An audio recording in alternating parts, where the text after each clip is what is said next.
Pessoal, é uma satisfação imensa estar aqui no Summer School, porque eu participei do primeiro Summer como aluno e tenho um carinho muito grande por esse modelo, por essa plataforma. E estou nessa há alguns anos com o Hélio, com o Bira, embora marginal, né? Não chego perto da dimensão e da importância desses caras, mas a gente está aí trabalhando dentro do que nós podemos trabalhar. Eu tenho um carinho muito grande para essa ideia de formação, mais do que do ativismo. Então, trabalho com escola há 20 anos, e quando eu chego, Bira, essa eu vou te contar, viu? Quando eu chego na escola, meus alunos de 15, 16 anos, eles formam grupos de estudo, estudando Mises, 6 lições. Eu não faço doutrinação, eu queria deixar bem claro. Então, mas é muito gratificante ver a molecada se envolvendo com esse material. Eu tenho hoje muitos alunos, eu trabalho numa grande escola, uma rede de ensino em São Paulo. Eu tenho muitos alunos que se interessam por esse assunto, muitos. E quando eles sabem que eu estou envolvido com Mises, eles ficam muito felizes, né? Isso, eu também tenho muita gratidão por essa equipe. O primeiro Summer School tinha uma costelinha que era fantástica. Agora estou curioso para saber como vai ser. Você lembra, Bira, daquele primeiro? Assim, a minha palestra, a minha aula, meu tema é um tema bastante genérico, né? Assim, filosofia política e seus principais momentos. Sim, muito genérico, né? Então, mas ele vai muito naquilo que o primeiro debate teve, né? É uma questão abstrata, é uma questão temática e não uma questão pontual. E eu, pessoalmente, tenho uma tese que me parece muito significativa. Dá licença, Denis, tem que te usar como exemplo. O Denis é um especialista em Platão, está aqui com vocês. E a minha tese é a seguinte: o Estado moderno, que é o que a gente critica no fundo, ele é um aperfeiçoamento levado às últimas instâncias, levado às últimas consequências, da tese que o Trasímaco, que é um personagem da República do Platão, colocava. Quer dizer, o Estado moderno ele é a configuração dessa tese. Eu vou demonstrar isso para vocês, eu quero demonstrar isso para vocês. E como o apelo a um modelo de filosofia clássica, de filosofia política clássica, ele é uma boa saída para alguns impasses que às vezes o liberalismo traz, como nós vimos aqui agora, a questão da propriedade, da liberdade, por exemplo. Eu queria começar lendo uma sentença, uma frase de um filósofo que eu tenho muita admiração, um filósofo brasileiro, que é o Mário Vieira de Mello, o humanista, uma bela obra dele, A Ordem na Alma do Indivíduo na Sociedade. Curiosamente, eu comprei essa obra num sebo e ela veio autografada pelo Mário Vieira, assim, uma surpresa. Está lá na minha coleção de livros autografados. Outro dia eu fui num sebo comprar uma sessão de livros autografados, tinha um Homero lá autografado.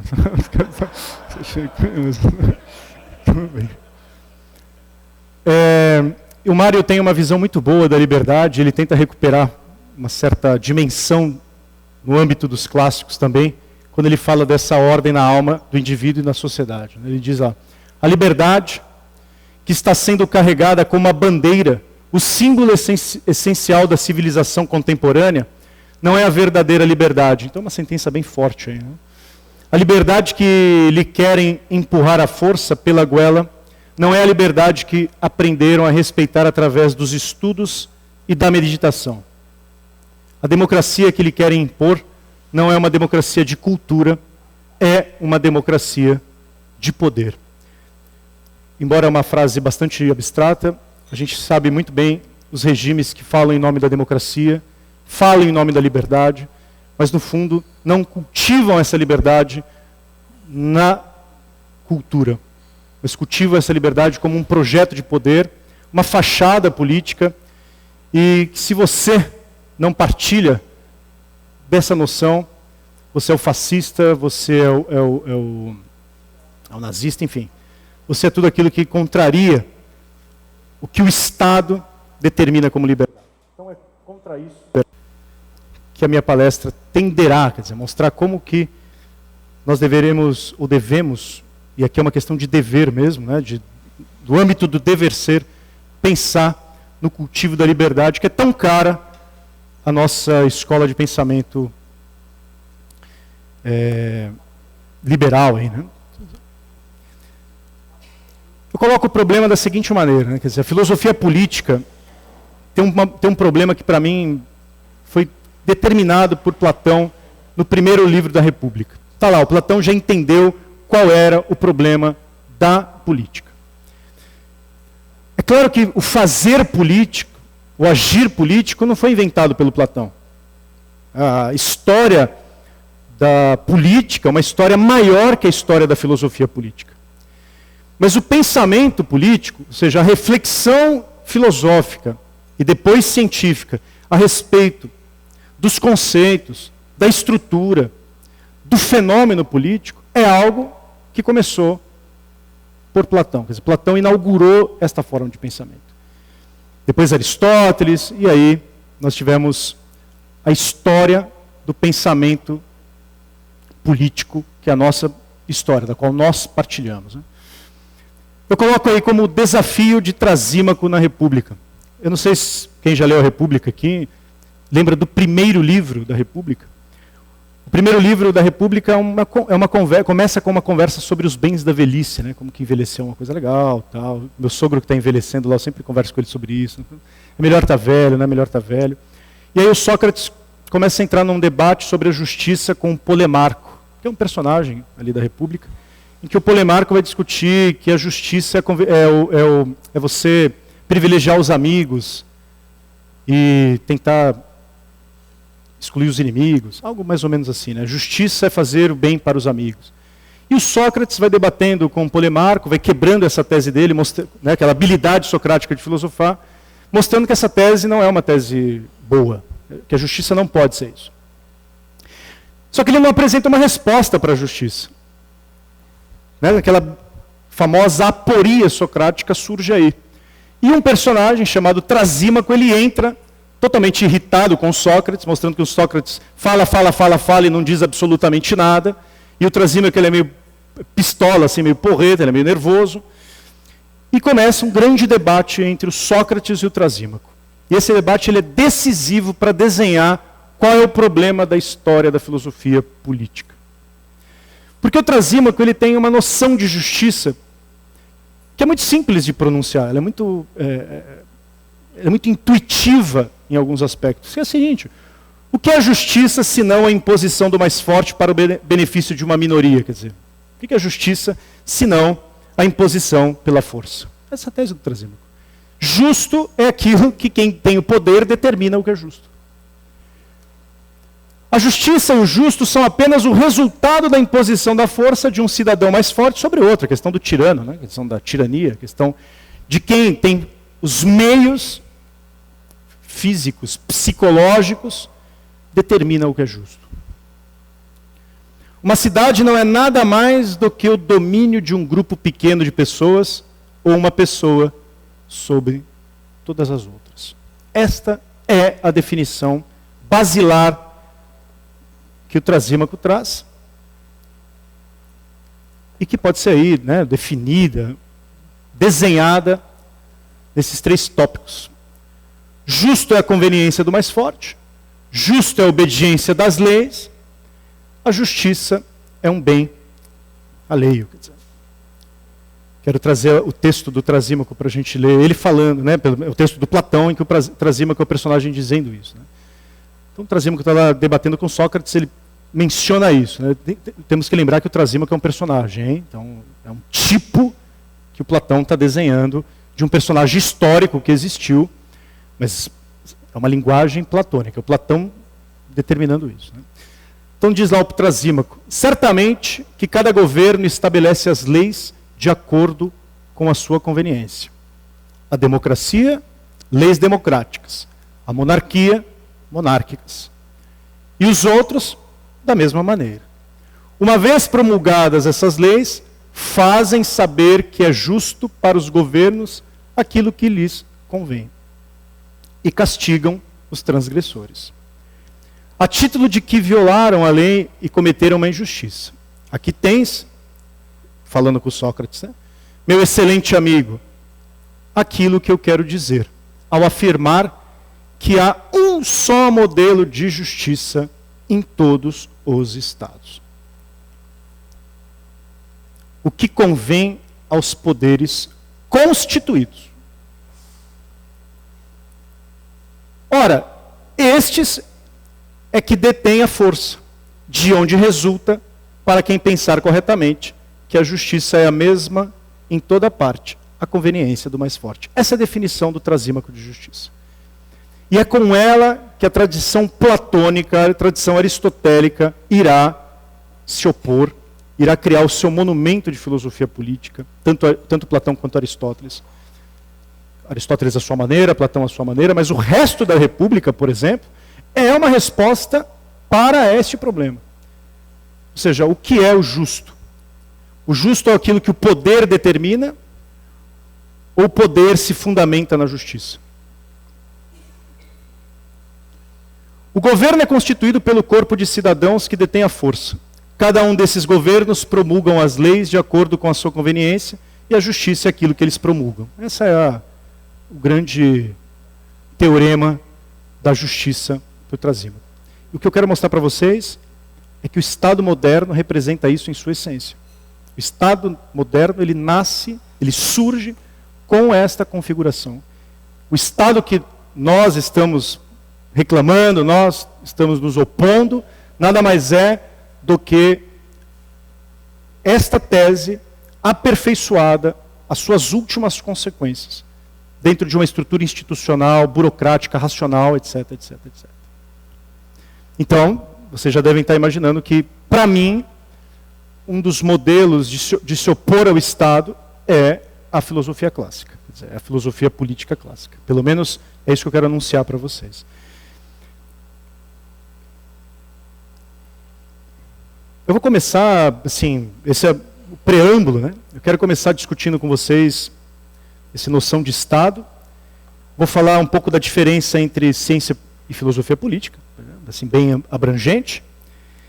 E aí, vou mostrar, minha pretensão é essa, mostrar esses dois grandes momentos da filosofia política na nossa história. O momento clássico e o momento moderno. Eu ia trazer 3 momentos. Daria para trazer 4. Estava conversando com o Paulo Cruz e falou, pelo amor de Deus, não dá tempo. É muita coisa, mas 2 dá. Que é o modelo, que é Hobbes, Maquiavel Hobbes, Platão Aristóteles. Né? Pelo menos anunciar isso como modelo. Eu trouxe aqui o Rockwell, o que é o Estado, é um belo texto dele. Né? O que é o Estado? É um grupo dentro da sociedade que clama para si o direito exclusivo de controlar a vida dos outros, a vida de todos. Para isso, ele utiliza um arranjo especial de leis que permite a ele fazer com os outros tudo aquilo que esses outros são corretamente proibidos de fazer. Atacar a vida, a liberdade e a propriedade. Quase o Trasímaco sendo denunciado aí.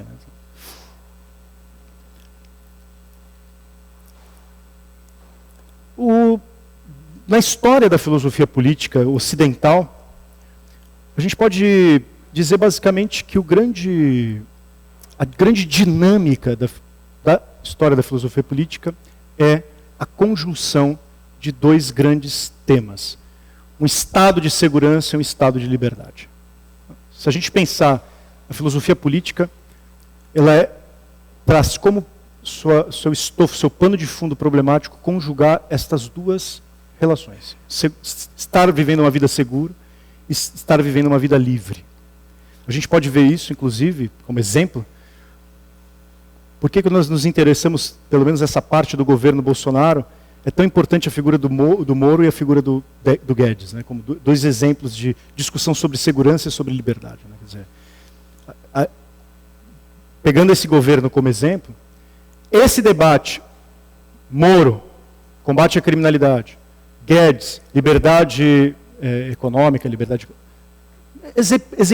exemplifica bem para nós um problema que é da filosofia política.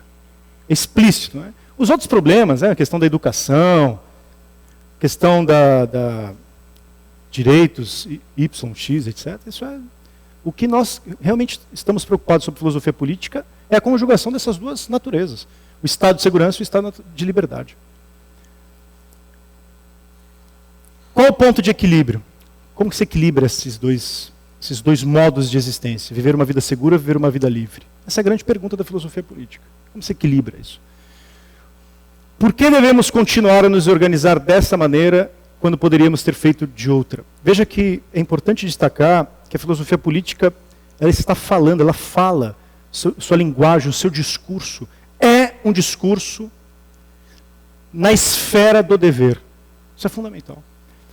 A filosofia política está preocupada com a imagem conceitual de um mundo possível enquanto um mundo que vale a pena viver nele. Essa é a grande pergunta da filosofia. Esse mundo em que vale a pena viver nele tem que conjugar liberdade e segurança. Esse é o grande problema, né? Então, o que fazem os filósofos políticos? O que faz a filosofia política? Qual é o seu campo de interesse? O seu campo de interesse é justamente dar razões para qual do melhor dos mundos possíveis. Este é o problema da filosofia política. A justificação para o atual modelo de organizar as coisas. A gente vai perceber, eu quero conduzir o final da minha palestra a isso, quer dizer, a minha conclusão, é mostrar que a justificação de um mundo possível, o melhor mundo para se viver, também se opõe de alguma forma, ou seja, há uma contradição com a imagem ideológica do mundo. Então a filosofia vai se opor com os ideólogos.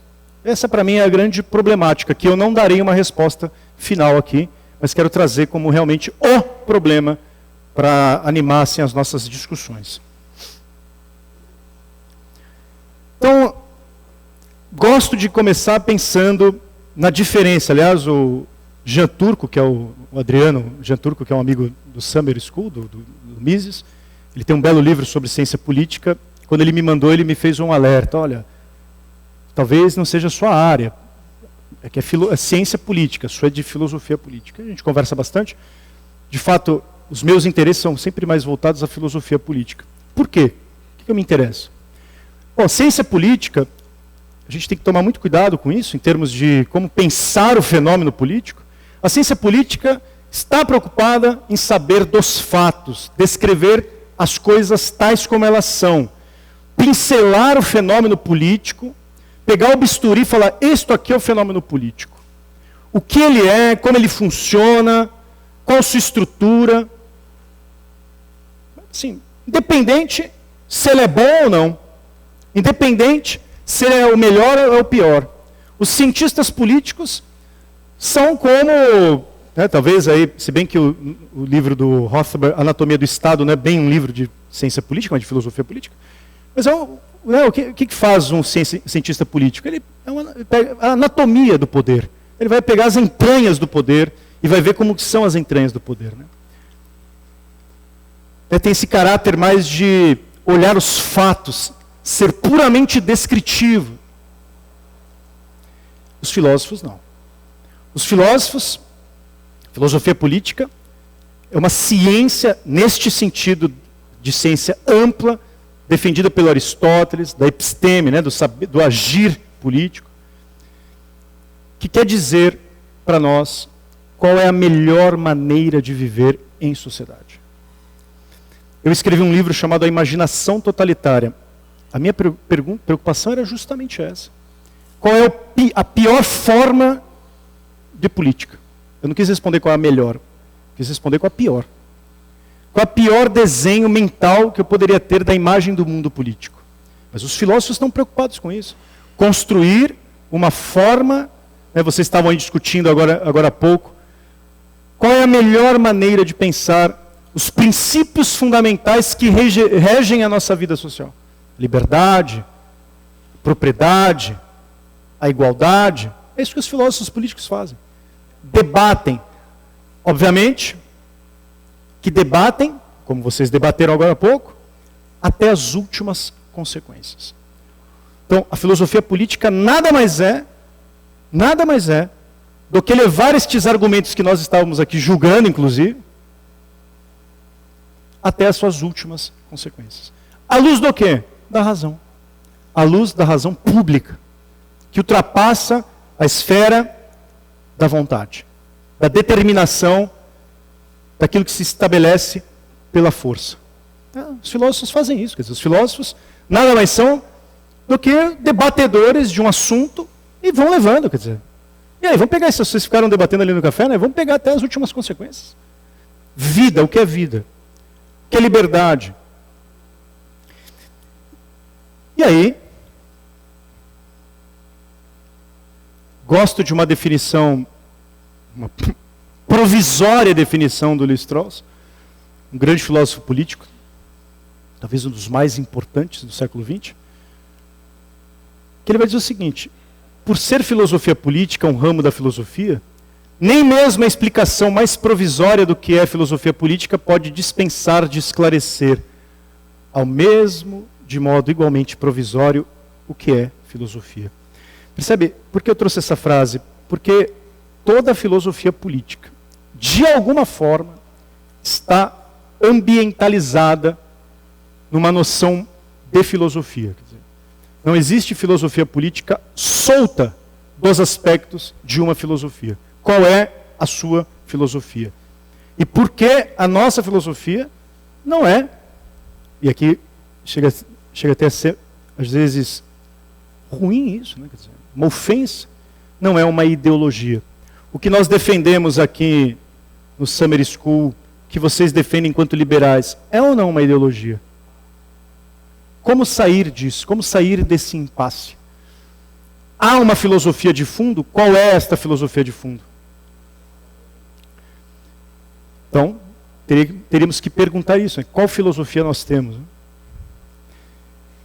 Então, indo para um terceiro momento aí da minha fala, quer dizer, encerrando essa parte mais ampla, eu peguei dois momentos da história, porque eu considero esses dois momentos são paradigmáticos.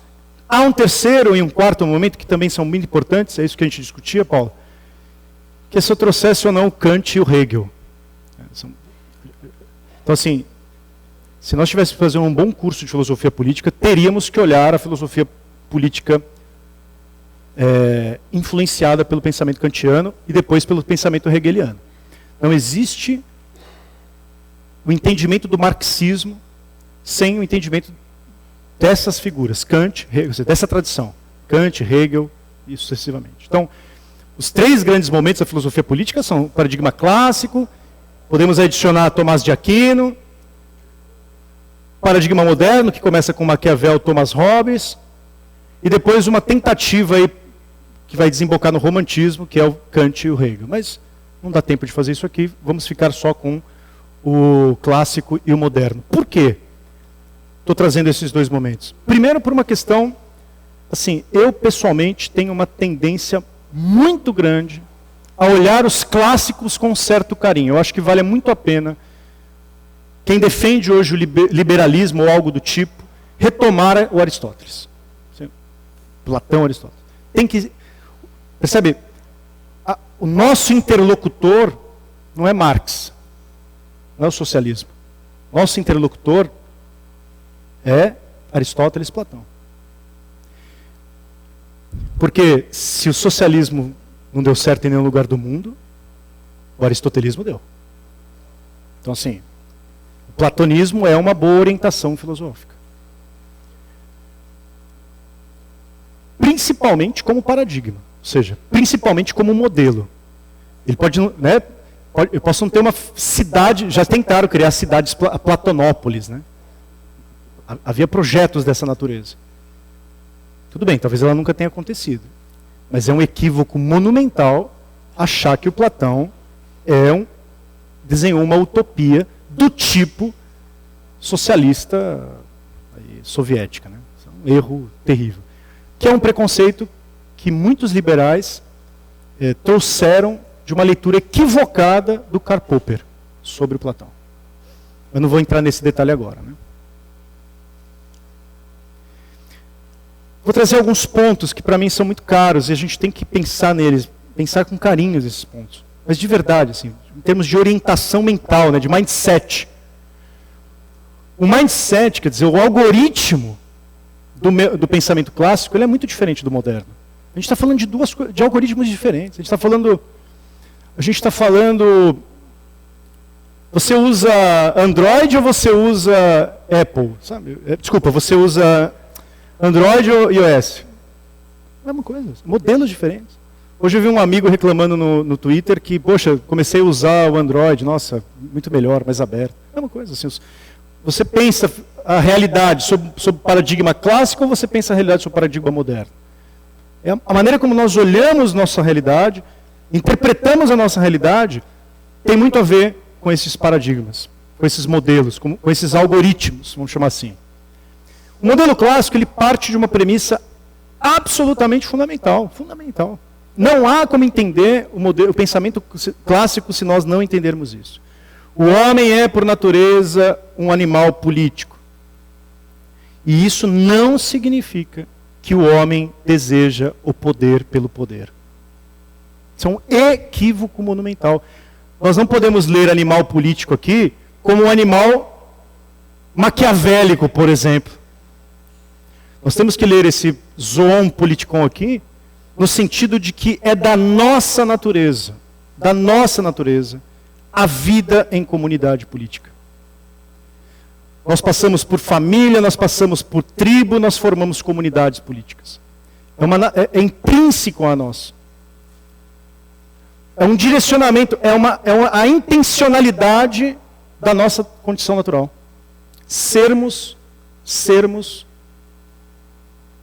políticos, ou seja, habitarmos a polis, habitarmos uma comunidade política. A perspectiva clássica, ela é decisiva num conceito de ciência que os modernos corromperam, pelo menos sepultaram. E aqui há um debate monumental sobre isso, né? Conversava agora com o Denis sobre uma polêmica que existiu lá em Belém, do professor Vitor Salles, defendendo... Você escreveu sobre isso, né, Paulo? Defendendo o John Finnis, que é um grande teórico do direito, filósofo do direito, neotomista, defendendo um arranjo daquilo que ele chama de casamento natural. Foram para cima dele, teve barraco lá na faculdade, queriam perseguir a menina que estava defendendo essa tese, é uma orientação, né? Uma tese de mestrado da garota. E o Vitor, que é um colega comum, estava defendendo, né? Quer dizer, mas se você pegar o fundamento do que está em jogo ali, é uma visão teleológica da natureza humana. O que significa isso? Que para a visão clássica, o ser humano tem uma tendência à felicidade. O que significa felicidade aqui? Não é no sentido liberal do tipo Stuart Mill, por exemplo, utilitário. Não é esse sentido. A felicidade dos liberais clássicos, pós-Locke, Stuart Mill, é uma felicidade subjetiva, psicológica. Do Aristóteles, não. É uma liberdade ontológica, é uma liberdade da realidade humana. Desculpa, é uma felicidade da realidade humana. Ou seja, nós nos realizamos assim. É a nossa tendência a nos realizar assim. Que é chamada eudaimonia. Portanto, para Aristóteles, para Platão também, Platão muito mais, inclusive, há uma relação profunda entre a ética e a política. Nós modernos não pensamos assim. Aliás, eu tenho até horror quando eu ouço o ministro da Educação falar da retomada da educação moral e cívica, por exemplo. Por quê?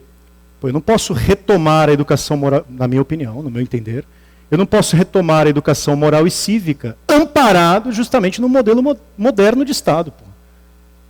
Se o modelo moderno de Estado é um modelo coercitivo do Estado, de um Estado que é soberano, coercitivo, como é que eu vou falar de moralidade, em nome da moralidade com esse Estado?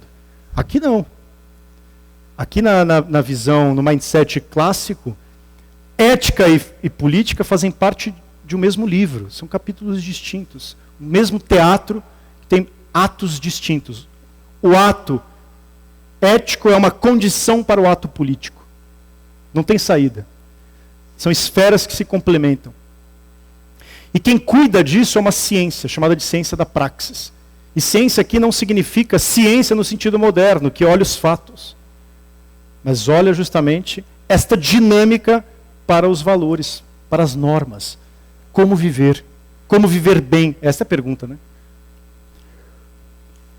Então, há uma visão, vamos chamar assim, que eu sempre tive muita dificuldade de lidar com ela, inclusive no meu livro Imaginação Totalitária, para mim foi muito difícil lidar com essa visão perfeccionista da natureza humana. Achar que o ser humano tende a uma perfeição. Será que isso é meio kantiano, né? Será que a nossa vida vai se progredindo para a plena realização de um bem, assim?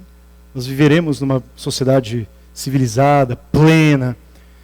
Nós evoluímos. Não sei, o Narlock vai falar disso, talvez, né? Ele estava por aí. Há uma tendência... Os modernos acreditam nisso, né? Mas o Kant, né? Pós-kantiano. Os gregos não, né? Essa plenitude se dá individualmente, né? Eu sou um ser que tende a realizar minha plenitude. E o que é a minha plenitude? Viver minha vida segundo a razão.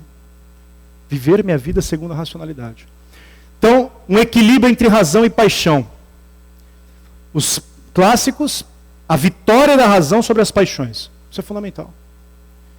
Nós somos seres encarnados, nós somos seres confusos, cheios de conflitos, cheios de paixões, a tirania está aí para provar isso, de tensões existenciais, mas a última palavra é a vitória da razão sobre as paixões. Isso é fundamental para os clássicos.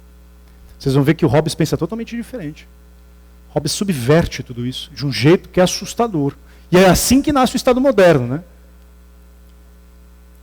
O Estado moderno nasce justamente dessa premissa. O ser humano não pode vencer, através das suas razões, as suas paixões. Cabe a quem? O Estado.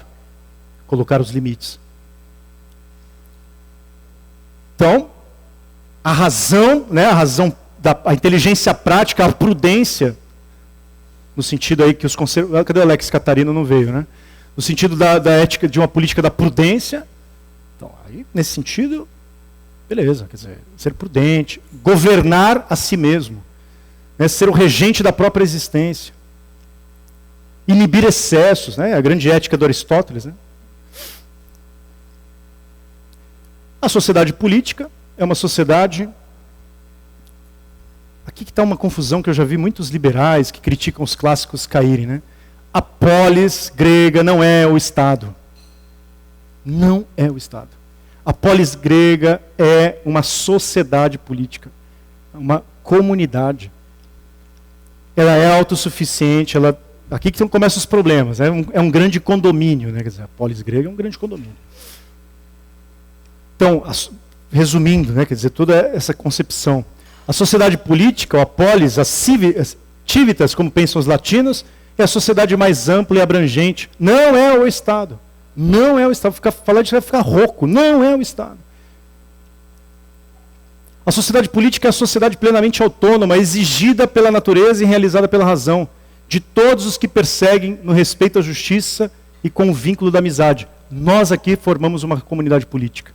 Nós temos os mesmos interesses, estamos reunindo sobre os mesmos, nós amamos a mesma coisa, a liberdade. Isso é comunidade política. Percebe? O amor, a amizade em torno de um bem comum. Por exemplo, a liberdade. A respeito da justiça, do vínculo da amizade, um fim que é o bem comum, que é o supremo bem humano, o estabelecimento da vida boa para a maioria. Portanto, pensa o Aristóteles, pensa os clássicos, a sociedade, olha aqui a subversão que há no Estado moderno. Quem é soberana, o conceito de soberania no modelo clássico é a sociedade política e não o Estado. Isso é fundamental. A sociedade política é o todo. O Estado é uma mera parte. Uma mera parte. O Estado, isso que a gente chamaria de Estado, né, de órgão público, administrador, é uma mera parte. Destinada à administração das coisas públicas, ou da coisa pública. É o órgão do qual a sociedade se serve para realizar o seu fim. Por meio, como um meio, e não o Estado é mero instrumento, e não um fim. O titular do poder é a sociedade política. Olha, não tem coisa mais bonita do que você ler a política do Aristóteles. Não, mais bonito. E ver que ela termina com a educação musical. Coisa brilhante. O Aristóteles escreveu um tratado monumental sobre política. Qual o objetivo final? Permitir que as pessoas se eduquem musicalmente. Isso é lindo.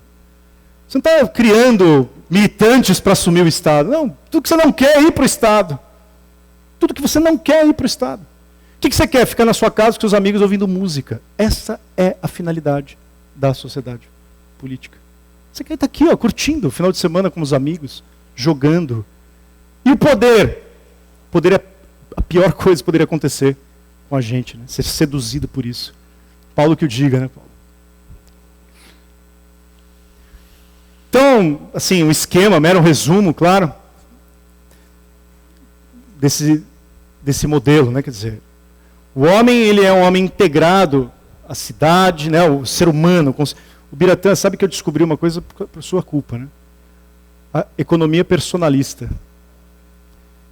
Quando eu conheci isso, fiquei fascinado. Exatamente. Esse modelo de que nós somos pessoas que nos relacionamos, né? Ele supera para mim qualquer outro. E ele vem muito desse paradigma clássico, quer dizer, o homem integrado no seu microcosmo, que é a si mesmo, a ordem da sua vida interior, é a ordem da cidade e a ordem da natureza, a ordem da physis, né? Não vou entrar em muitos detalhes aqui. A busca final do ser humano é a verdade, a justiça, a sabedoria. Você tem uma relação entre o ethos, a ética, o homem e a polis. Parece até meio utópico isso, né? Se a gente for ver hoje, nossa, mas é muito distante, né? Mas eu trouxe isso para mostrar o seguinte para vocês. A gente vai ver como o modelo moderno é a subversão total disso. E é ele que a gente combate. Moderno. Todos os modernos, por definição, desvinculam a ética da política. E aqui está um problema sério para mim. Ética é o seu bem privado, sua subjetividade, que não pode interferir no espaço público. O âmbito político tem suas próprias regras. Então, a sua moral pessoal, sua, subjetiva. As coisas do Estado, as coisas públicas, têm outro funcionamento. Já é um problema muito sério isso. Sim, termos, quer dizer, os meus interesses morais não podem, de alguma forma, orientar a ordem pública, né? Por exemplo. Os modernos pensam assim, né? Quer dizer, a questão do fórum íntimo, né? do âmbito íntimo. Começou com Thomas Hobbes isso.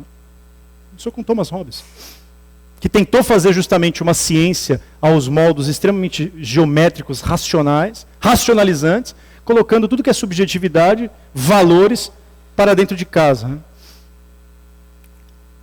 A política, portanto, é concebida como isso aqui é importante, né? Destacar fundamentalmente isso. A política não tem como finalidade a busca da realização humana, nesse sentido, a condição para que nós nos realizemos, né, como seres humanos. Aqui não. A ação política no mundo moderno é a arte de resolver conflitos. Ou seja, os modernos partem de uma premissa fundamental. Nós estamos em guerra. Uma guerra que é nós com nós mesmos, de autopreservação dos nossos interesses, e uma guerra com o outro, que atrapalha os nossos interesses. Qual que é o grande parâmetro da vida moderna, do modelo moderno de política? Um estado de natureza onde o homem é pura ganância, puro conflito. Que é justamente se dá nessa distinção entre estado de natureza e sociedade civil. Todos os modernos pensam assim, são raros aqueles que não pensam a partir da ideia de estado de natureza. Kant pensou assim, Hegel pensou assim, até Marx pensa assim, embora com algumas correções. Todos eles. O ser humano em estado de natureza era legal, era mal, alguma coisa desse tipo. Acontece algo no estado de natureza que corrompe e nós precisamos de uma entidade chamada Estado. Percebe que a natureza humana, para os modernos, não é uma natureza civitas, ou seja, nós não nos reunimos naturalmente em sociedade. Nós precisamos criar artificialmente a nossa vida social, é um artifício. Porque se dependesse da nossa natureza, nós entraríamos num estado de choque completo. Então, os filósofos modernos, e eu não sei como deveria sentir o Thomas Hobbes vendo os conflitos da sua época, históricos, né? Quer dizer, ele estava diante disso, da violência perpétua que acontecia por causa das guerras religiosas, mas era um conflito generalizado. O homem não é um animal político, e aí, aquele pessimismo que adentra a natureza humana na modernidade, o homem é um predador antissocial. As paixões dirigem os seres humanos. Percebe que quando a gente lê, por exemplo, Rothbard, por exemplo, na Ética da Liberdade, ele tenta corrigir esse tipo de coisa. Né? Ele está ali navegando. Peraí, tem uma natureza humana que não é assim. Tem uma natureza humana que não é desse jeito. Os modernos estão errando. Ele faz essa análise, né? Ele volta a Santo Agostinho, por exemplo, ele passa pelo Tomás. Por quê? Porque os libertários estão vendo que há sim um problema do entendimento da natureza humana nesse estado de natureza. Ora, se nós somos antissociais por natureza, quem que eu preciso para ajudar? Do Estado, de uma instituição racional, racionalizadora, como dirá o Max Weber, burocrática, símbolo da racionalização pura. Esse é o Estado moderno. Quer dizer, o fim perseguido pelos indivíduos é sobrevivência e autopreservação, estávamos discutindo isso agora há pouco. Vamos entrar em conflito, inevitavelmente. Recorremos a quem? Ao Estado. Pensa com um filósofo, por exemplo, como o Robert Nozick, tentou resolver isso retomando Kant, por exemplo, retomando Locke. Ele tentou resolver exatamente esse problema. Ele sabia que existia ali, pegando um cara ali, um minarquista, por exemplo, que tentou resolver um problema aço dessa natureza. Por isso que Kant é importante, né? E aí não dá tempo de eu trazer, mas ele é um filósofo fundamental, sobretudo o conceito kantiano de pessoa, né? que, por exemplo, o Nozick retoma. Que o homem é um fim em si mesmo. Que não é mais ou menos, vocês discutiram algo parecido aí, mas assim, existe uma dimensão de que ser pessoa é ser um valor em si mesmo. Por isso que a pergunta que fizeram para vocês no debate foi fundamental. E aí, como você define vida, por exemplo, humana? Né? Igualdade natural, desigualdade imposta pelo Estado Civil. Olha que interessante, né? Na concepção moderna, todos nós somos iguais por natureza. Todos nós. Nos gregos não, né? Somos diferentes por natureza. Eu acho brilhante essa ideia, essa inversão total. Para os clássicos, nós somos distintos uns dos outros, por natureza. Por isso que Platão, por exemplo, construir a Politeia, construir a República, era determinado justamente pela vocação natural da pessoa. Tem gente que tem vocação para ser uma coisa, tem vocação para outra. Aqui não, né? Nós somos iguais por natureza. E a sociedade que, pensando no Rousseau aí, que vai corromper, que vai criar problemas. Né? E aí tem um modelo artificial, que os libertários batem bastante, quer dizer, o Estado moderno é fundamentado artificialmente num pacto, num contrato que é falso. É artificial isso. É uma ideia, quer dizer, é uma forma de pensar que a sociedade foi fundada de um jeito artificial. Olha, precisamos fundar a sociedade. Como? Suspendendo a nossa liberdade. A ação política é uma ação voltada exclusivamente para a manutenção do poder, Maquiavel aqui respirando. Então, pensa no Maquiavel. Maquiavel é o principal, pelo menos uma parte do Maquiavel, da ideia de que o Estado é a autopreservação de si mesmo. Por quê? Porque é a única garantia de você ter uma sociedade que não se auto-eclode, não se destrói. Então o Estado passa a ser representação de uma soberania. Isso é terrível, né? Porque o Estado, olha que eu inverto tudo, quer dizer, eu chamo o Estado justamente daquela entidade que é soberana. Ou seja, ela é a única referência de si mesma. A única referência de si mesma. Ela não dá satisfação nem para a sociedade civil. Detém o monopólio do poder coercitivo, Max Weber já definia isso. E para mim, eu já mencionei aqui, mas é algo fundamental. É bizarro, né? E isso foi, no Hegel, o filósofo Hegel, isso foi levado às últimas consequências. O Estado é a sede da razão. Sem paixão. Isso é fundamental. O Estado é a única entidade que representa, na sua estrutura institucional burocrática, a racionalidade. E o que a racionalidade significa aqui? Nada mais, nada menos do que um instrumento de controle. Percebe? A racionalidade não é no sentido dos clássicos. Um instrumento que te dá condições de frear as paixões individualmente e ser feliz. Aqui não tem paixão nenhuma, está totalmente esvaziado de paixão, é uma entidade puramente institucional, burocrática, que controla. Então o Estado é uma instituição criada artificialmente para garantir identidade, paz, estabilidade e segurança. Portanto, voltamos àquela conjunção que eu falei para vocês no começo. O Estado moderno é o Estado que vai exigir de cada um de nós que abrimos mão de nossa liberdade para viver de forma segura. Você abre mão da sua liberdade, você vai viver de forma segura. E atenção, hein? Os liberais clássicos, John Locke, não conseguiram resolver este problema. Hein? Sim, eu adoro estudar os liberais, mas para mim fica nítido que eles não resolveram isso. Eles são, na verdade, eles continuam. Por quê? Porque a premissa continua a mesma. Quando eu divido o ser humano entre um ser ético e um ser político, coloco uma cisão no ser humano, na natureza humana, eu deformo essa personalidade humana em termos de vida em sociedade. Hein? Percebe? Não sei se você vai abordar isso com C.S. Lewis, mas a deformação que a modernidade faz ao ser humano é essa. Quer dizer, os meus interesses subjetivos devem ficar caladinhos na minha vida doméstica. É bem por aí, a gente sabe disso. Isso leva a grandes complicações. E depois qual que é a outra complicação? Neoconservadores que assumem o poder dizendo como nós devemos nos comportar em termos de costume. Né? Assim, é por isso que muita gente vai criticar, por exemplo, o Estado liberal como aquele que é a condição de possibilidade para um Estado total. Né? Uma coisa meio... Acho que eu desliguei aqui. Pronto.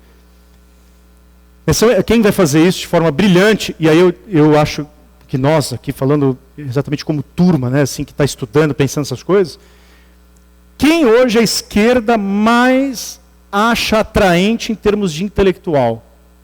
Carl Schmitt. Não é à toa.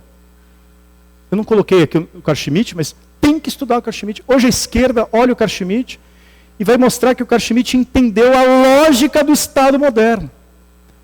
Um Estado que começa neutro, em termos morais, se torna social, se torna total, e assim sucessivamente.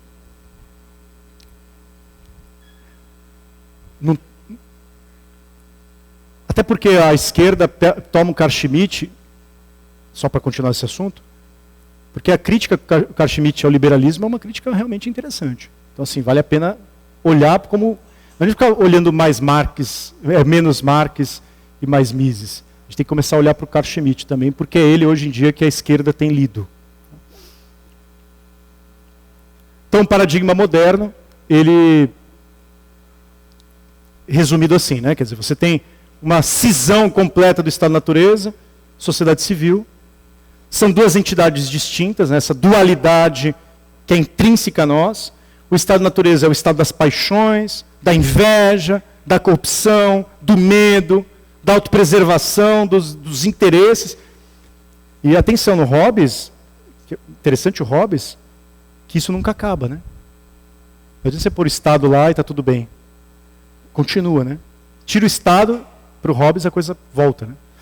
Porque o estado de natureza em nós, segundo Hobbes, é latente, né? Ele permanece.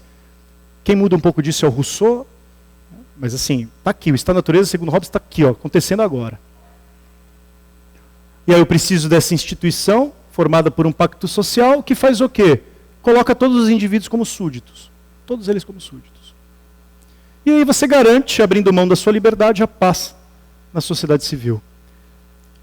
É interessante você pensar que nós vamos abrir mão da nossa liberdade para garantir a paz. Por quê? Porque nós não garantiríamos a paz se depender de nós mesmos. Uma coisa bizarra essa, né? Então trouxe aí uma frase do Rothbard, que eu gosto muito eu gosto do outro texto que eu vou trazer aqui para vocês dele também. Estamos agora em uma posição que nos permite responder mais satisfatoriamente a questão: o que é o Estado? E aí, como um bom libertário, mantém o Estado em letra minúscula, né? Claro. O Estado, nas palavras de Oppenheimer, é a organização dos meios políticos. E não no sentido aristotélico dos meios políticos, mas no sentido moderno. Quais são os meios políticos modernos? É o meio maquiavélico, a autopreservação do Estado, a autopreservação dessa instituição. É a sistematização do processo predatório sobre um determinado território. Claro, ele está falando do Estado moderno. E aí, para mim, para mim é um grande problema que eu queria encerrar. Que é o seguinte: a pergunta fundamental, e é essa pergunta que eu sempre faço, que eu fiz no meu livro, é essa: por como o Estado se eternaliza, se eterniza no mundo? Ele se eterniza por meio das ideologias. A ideologia nada mais é do que a subversão de uma possibilidade de encarnar no mundo o reino da felicidade, mas não no sentido aristotélico. Que é o reino da paz perpétua, é o reino da perfeição. Por meio de quem? Por meio do Estado. Por meio do Estado. O Estado passa a ser aqui fim. Fim.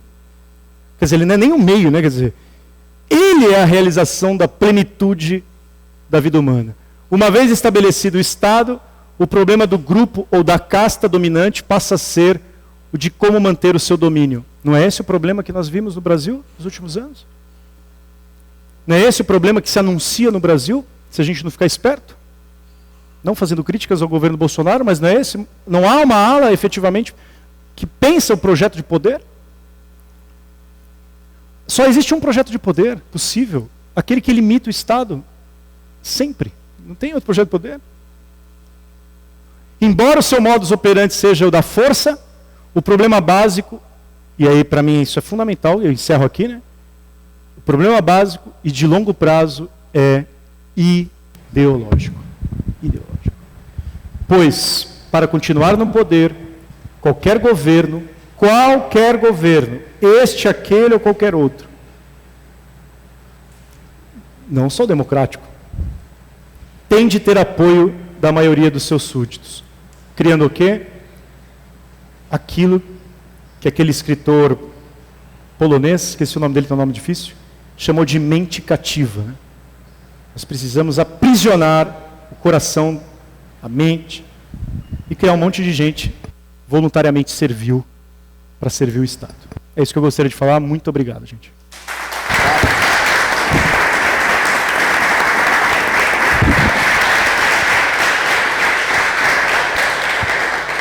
Muito bom, obrigado, Razo, fantástico. Vamos lá, temos você a primeira porque você foi bypassada a última vez. Você e você. Vou abrir para 3 perguntas primeiro, aí eu vou ver o tempo, como é que está o tempo com a Thaís, depois a gente abre espaço para mais. Pietra. Eu queria fazer um anúncio, não é nem a pergunta, então é rapidinho. Só queria fazer um anúncio para vocês. Se a gente tivesse que contar essa palestra do Razo para uma criança, você contaria a fábula das rãs que pediram um rei para Zeus. Se vocês não conhecem, é uma fábula do Esopo. É sobre isso que nós vamos falar amanhã. Então, quer dizer, essa palestra é a fábula das rãs que queriam um rei que o Esopo conta para as crianças. Muito bom. Vou tentar aqui fazer a pergunta, porque enquanto falava, vinham vários elementos de coisas que eu tenho lido e fez sentido assim. Eu começo sempre com a premissa de que, para mim, no momento que tu acredita que o externo vai te trazer alguma coisa, tu está fadado ao fracasso. E ficou nítida a diferença ali entre o clássico e o moderno. E o que me lembra também é a questão no Jardim do Éden, quando eles tomam a autoconsciência ao comer do fruto proibido. Aí tu percebe que tu é ruim, tu percebe que tu é mal, tu percebe que tu tem bem e que tu tem mal. Eu vejo que Aristóteles tenta trazer essa consciência de que tu pode mudar a partir disso, mas que tu tem que estar consciente desse teu lado ruim. E a partir disso eu não sei, e a minha pergunta entra nisso, e a partir disso eu percebi, quando tu falou da música, que ele daria um início ao trivium e quadrivium. sem estar separado ali as disciplinas em si, né? Mas foi o que me recordou. Enquanto na moderna, tu percebe que tu é mal e tu não vê nenhuma maneira de sair disso e por isso tu entrega a responsabilidade ao Estado de te fazer melhor. Sim, muito bom. Obrigado. Olha, sem dúvida, toda a escola de formação clássica, que você menciona aí como Trivium, Quadrivium, ela tem um desdobramento pós-Aristóteles. É um aperfeiçoamento da concepção de formação no Aristóteles, somado ao Platão, entre outros, que a gente não pode deixar de mencionar aqui, entre outros latinos. A tradição latina, também, a tradição dos latinos, né, os romanos, é muito boa para pensar isso, porque eles vão justamente aperfeiçoar essa formação. Percebe? Aquilo que orienta a nossa vida interior. Esta é a grande pergunta do Platão, que depois o Aristóteles retoma de um jeito diferente. Você fala de um jeito muito bom, quer dizer, não é um elemento externo, não é um elemento coercitivo. Antes de tudo, é uma autocoerção, porque é a tomada de consciência de que você vive uma tensão interna. O Aristóteles sempre soube disso. Platão já sabia disso. Se você pega Platão, o Denis está aqui, pode me ajudar melhor. Denis, eu vou gostar de falar dele, porque ele é um especialista em Platão, eu fico até meio preocupado em falar de Platão. Quando você pega a tripartição da alma na filosofia platônica, você tem ali um modelo de ser humano que a gente pode explorar muito, e a despeito de qualquer crítica tola que se faz ao Platão como totalitário, por isso que eu comentei aqui no começo, a gente tem que sair desse preconceito, porque o Platão mostra, no fundo, que a preocupação é essa. Como que nós harmonizamos essa cidade interior? Como que nós protegemos essa cidade interior da necessidade de ter apoio externo? Isso para mim é fundamental. A outra pergunta que você direcionou era...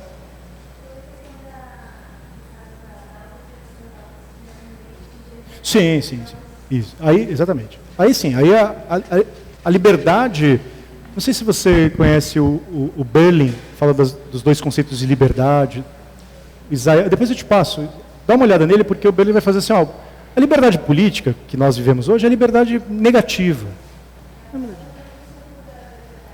Isso. Aí, o problema da liberdade é a liberdade interna. Por isso que eu comecei a frase com a frase do Mário Vieira de Mello. Liberdade interna. Não é uma liberdade de depender do Estado para ser livre. Sim. Sim, perfeito. Sim, perfeito. Obrigada, Pietra. Mais uma pergunta aqui. Professor, na sua palestra o senhor não deu tempo de falar do Carl Schmitt. E alguns aqui ficaram sem saber quem ele é. Tem como o senhor falar um pouquinho mais dele, essa importância que ele tem para a esquerda, na questão da República de Weimar, né, toda aquela crise louca ali? Bom, no resumo rápido, o Carl Schmitt foi um grande jurista alemão, lamentavelmente envolvido de alguma forma com o nazismo. Ele foi durante um período e ele era ali por habilidade mesmo, de interesses de fazer carreira. Ele não era antissemita, há controvérsia sobre isso, mas ele é carreirista. E ele foi o grande jurista do Reich, um dos, né? E escreveu obras monumentais sobre a Constituição, sobre a defesa da Constituição, sobre a forma do poder. Como que a gente tomaria o fenômeno político em si. Então, a grande preocupação do Carl Schmitt é pegar o fenômeno político e falar, olha, o que é o fenômeno político? Essa foi a preocupação dele. Então você tem o conceito, vocês precisam ler para conhecer o conceito de político do Carl Schmitt. Esse é o livro clássico dele. Teologia política também, mas não vou entrar nessa seara. O conceito de política é melhor. Por quê? Porque o conceito de política parte de uma ideia fundamental, de que política é a relação entre amigo e inimigo. Política é uma relação de amigos e inimigos. E essa relação, ela gera uma tensão fundamental em todo o tecido das nossas relações, que só pode ser resolvido, atenção agora para o anúncio, por aquele que é capaz de decidir e botar ordem nas coisas. Então, o sistema do Schmitt é um sistema decisionista.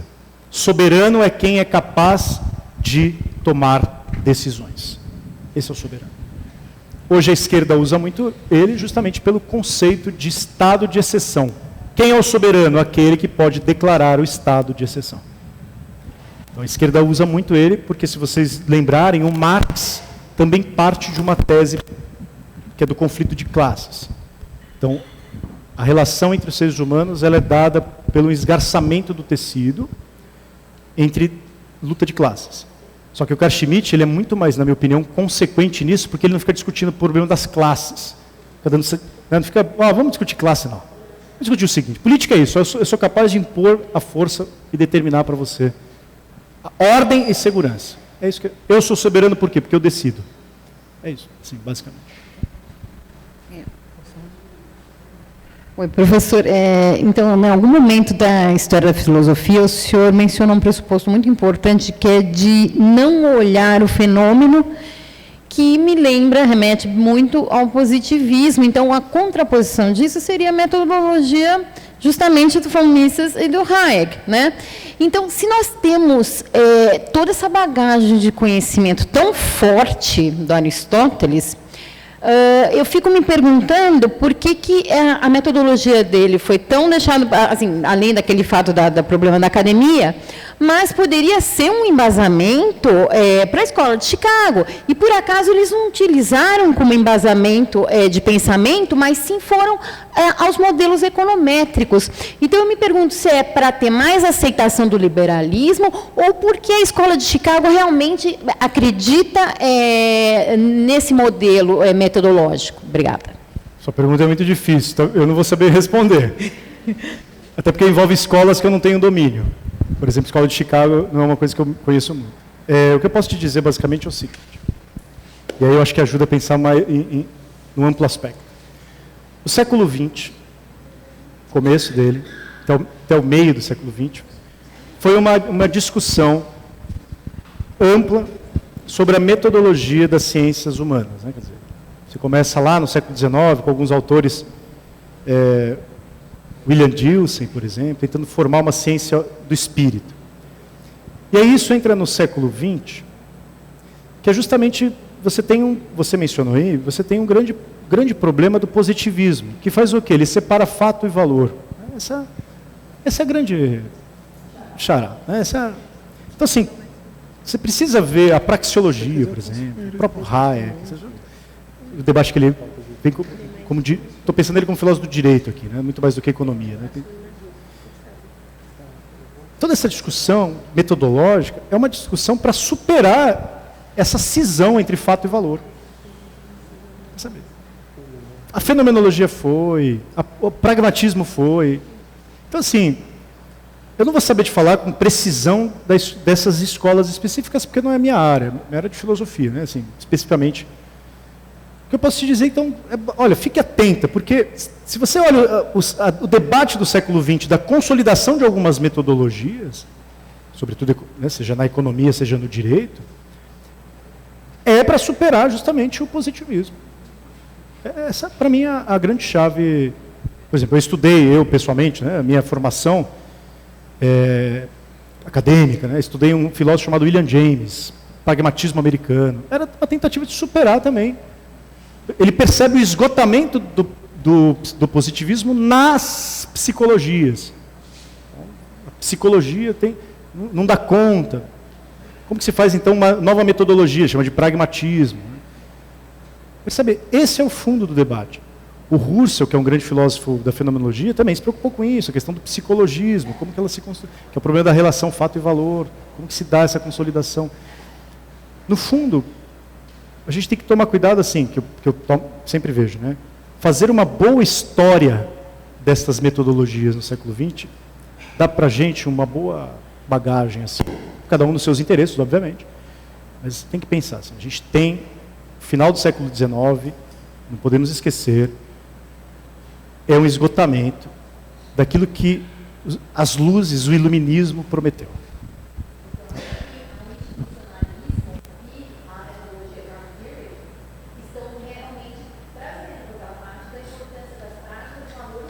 Sim. Veja, qualquer debate sobre a ciência amputar o caráter teleológico, né, de fim, é um problema que os positivistas fizeram. Não, a ciência não estuda os fins. Não, por que não? Não estuda os fins. Tem que estudar os fins. Tem que fazer a pergunta pelos porquês dos porquês, etc. O fim, né, das instituições.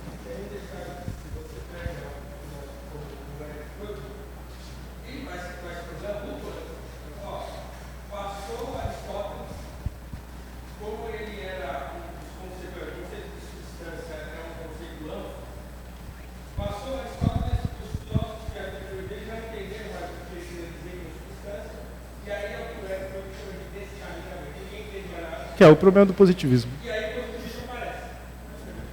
Então, começa assim, se você entender o que o cara está querendo falar, é que é exatamente a cisão entre o que é o ser humano, o que são as coisas, né, o que é a vida, o problema é que definição. Se você não consegue definir o que é o ser humano, por exemplo. Como você define, por exemplo, instituições? Eu lembrei de um autor que eu gosto muito, que é o Wittgenstein, por exemplo. É um autor que o problema da linguagem, a gramática da linguagem, os atos de fala. Enfim. Acho que é a grande tragédia da filosofia analítica, que é esse desejo de decompor tudo para tentar compreender partes sem pensar uma visão sinóptica posteriori. Mas, queria te agradecer pela sua fala, muito instigante, e te perguntar, é uma pergunta de esclarecimento mesmo, uma curiosidade. O Aristóteles talvez tenha sido o primeiro filósofo da história a exatamente pensar reinos diversos da realidade e para cada reino desta realidade uma metodologia diversa. Ou seja, eu não posso ter o mesmo método para pensar a ética ou política, que você de maneira muito apropriada coloca no mesmo universo, e a epistemologia, ou a teoria do conhecimento do outro lado. Nesse sentido, você acha que é possível pensar uma filosofia clássica ancorada numa realidade que, de alguma maneira, escapa ao nosso domínio, ou essa nossa capacidade de pensar em termos científicos a realidade, ela dá conta da totalidade do real? Ou seja, eu posso confiar que o exercício da filosofia vai dar conta dessas intempéries do mundo cotidiano? Muito bom, Denis, obrigado. Essa pergunta eu faço todo dia quando eu acordo. Assim, a minha resposta, assim, pessoal mesmo, assim, agora como alguém que fica pensando sobre isso, Denis, é não. Eu acho que a ciência, metodologia da ciência unificada, que foi esse projeto moderno, não aristotélico, né? Bem lembrado Aristóteles, que vê a realidade com uma topografia de qualidades, né? Da ordem desses seres, né? Cada elemento tem uma metodologia. A modernidade quis fazer ciência da totalidade e uma ciência empírica da totalidade. Por isso que eu mencionei até o Wittgenstein, porque eu acho ele brilhante no final do Tratados. Ele fala, a ciência pode resolver todos os problemas, mas aqueles problemas fundamentais ela não resolve. Por quê? Porque escapa. O desconhecido tem que ser um problema. O desconhecido tem que ser um problema. O Wittgenstein chamava de um místico, né? Mas tem que ser um problema. A linguagem tem limites. E nós não podemos cair no erro, e aí eu acho muito interessante, por exemplo, pegando Hayek, que é um autor que reconhece, falando de um autor mais comum para a galera aqui, reconhece, por exemplo, que a ordem espontânea das relações enxerga isso. Quer dizer, ela enxerga, quer dizer, ela lembra disso, né? Ela lembra que existem esferas no mundo, reconhece que não são totalmente enquadradas numa metodologia científica, que foi o erro, na minha opinião, do grande racionalismo moderno, iluminista, de tentar ver a realidade sob a eterna espécie, né? Quer dizer, ver sobre a luz da eternidade, quer dizer, sob a espécie eternitatis, né? Quer dizer, ver sobre a luz da eternidade. Não foi essa tragédia da filosofia marxista, não foi essa tragédia da filosofia hegeliana, tentar abarcar a totalidade sobre o prisma da razão? Esse é o trágico da razão. É isso que eu penso. Professor, uma última pergunta, rapidinho. Eu adorei a sua fala e partindo um pouco do que a Pietra falou, eu tenho muitas perguntas para perguntar para o senhor, depois a gente conversa mais, mas eu observo que a gente vem substituindo o Estado desde esse shift de filosofia para filosofia moderna, ele vem tomando meio que o lugar da sociedade, da organização social espontânea. Hoje em dia, eu vejo que também ele está tomando o lugar da autoestima dos homens modernos em sociedade. Por que eu digo isso? Porque muitas vezes aquilo que a pessoa acredita que ela seja não pode ser negado por outro, e quando é negado, ela recorre ao Estado para obrigar aquela pessoa a admitir que está errada. Você vê isso, e se você vê isso, você acha que isso é uma decorrência justamente desse shift da forma de pensar a ética e política como uma coisa só, ou você acha que são coisas muito diferentes? Olha, se eu vejo que as pessoas sentem uma carência profunda nesse sentido de falta de orientação da sua existência e vai recorrer ao Estado, cara, você vê isso toda hora, né? Sim, inclusive, confessando algo para vocês aqui, talvez o Paulo, que é uma pessoa que a gente se conhece há muito tempo, né, Paulo? Nesse meio, a decepção de ver caras que antes brigavam com a esquerda que fazia isso. Ok? Quer dizer, geralmente a esquerda tende a ver no Estado o amparo para a resolução de problemas dessa natureza, existencial. Né? O Estado, veja, o Estado assistencialista não é só assistencialista no sentido de economia, dar bens econômicos. É no sentido que você falou, o Estado ser a completude de bens existenciais, ser um substituto mesmo deste vazio. É isso que a ideologia faz. A gente vê isso o tempo todo, inclusive em pessoas que até ontem estavam metendo o dedo no Estado de esquerda, agora estão fazendo no Estado de direita. Você percebe? Então isso é visível. A gente tem que combater esse tipo de coisa. Como? Buscando uma orientação existencial, de liberdade, não externa, para usar o exemplo que você usou, mas interna. Ancorar numa tradição que eu acho que... Aqui eu prefiro falar em libertarianismo, né? Assim, um libertarianismo mais robusto, né? Que consegue ver uma certa tradição, eu pessoalmente acho importante, que retoma o caráter da natureza humana, né? Que retoma estes modelos de não depender de uma ordem do poder soberano do Estado, mas das relações interpessoais, por exemplo. Não sei se é por aí que você perguntou, mas... Exemplo clássico disso. O problema de gênero, por exemplo, é exatamente isso. Você estava falando aí que, na visão clássica, você tinha noção de que o ser humano é um composto, certo? É um composto, não é só corpo. E não é só alma. Então, ele é um composto de corpo, alma, sei lá, paixões e tal. Quando eu digo que, se eu tenho essa consciência e de repente eu me vejo assim, eu sou um homem, mas eu não me sinto homem, me sinto mulher. Então, alguma coisa está acontecendo. Se eu tenho noção de que o ser humano é um composto de coisas, e em mim mesmo está havendo uma espécie de cisão no meu ser, né? Eu sou um negócio e ao mesmo tempo eu sou outro, eu tenho que encarar isso como um problema, primariamente. Mas agora as pessoas não querem encarar isso mais como um problema. Elas correm lá no Estado, não me dá uma lei para proteger esse tipo de esquizofrenia que eu estou vivendo. Né?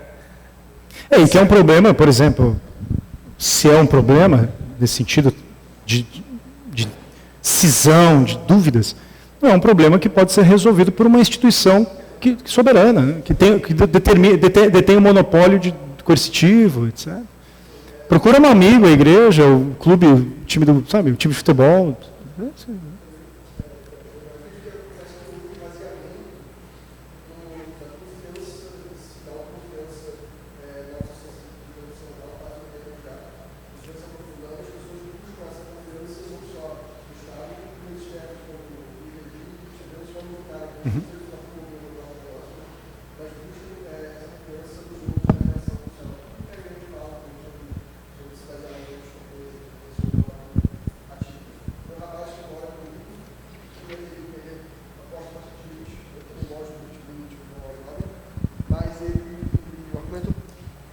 O argumento principal dele para a gente debater é que a mente e o subconsciente são coisas completamente diferentes e que você é controlado pelo seu próprio cérebro.